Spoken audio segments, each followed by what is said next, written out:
السلام علیکم۔ آج کل ہر لڑکی چہرے کے بالوں کی وجہ سے پریشان ہے اور مرد حضرات بھی کئی کہہ رہے ہیں کہ بھائی بیوی کی جسم پر مرد جیسے بال آنا شروع ہو گئے ہیں۔ اس کا کیا؟ دراصل اسے ہرسوٹزم کہا جاتا ہے، جس میں عورت کے چہرے پر، کمر پر، سینے پر، پیٹ پر اور ٹانگوں پر بال آ جاتے ہیں جیسے میل پیٹرن کے بال ہوتے ہیں۔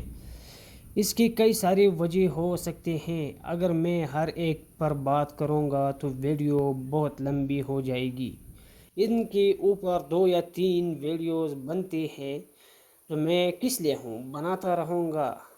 وجوہات: نمبر 1، پولیسسٹک اوورین سنڈروم۔ یہ عورتوں کی ایک بیماری ہے جس میں irregular periods، انفرٹیلٹی، ایکنی اور اوبیسٹی ہوتی ہے، اور اس کے ساتھ ساتھ اینڈروجن کی پیداوار بڑھ جاتی ہے جس کی وجہ سے عورت کی داڑھی اور باقی بدن پر بال آ جاتے ہیں۔ آپ اپنے گائنیکالوجسٹ سے اس چیز کا پتہ کر کے دوائیاں لیں۔ کسی دکان سے کریم یا بلیچ وغیرہ بلا وجہ استعمال نہ کریں۔ شکریہ۔ اگر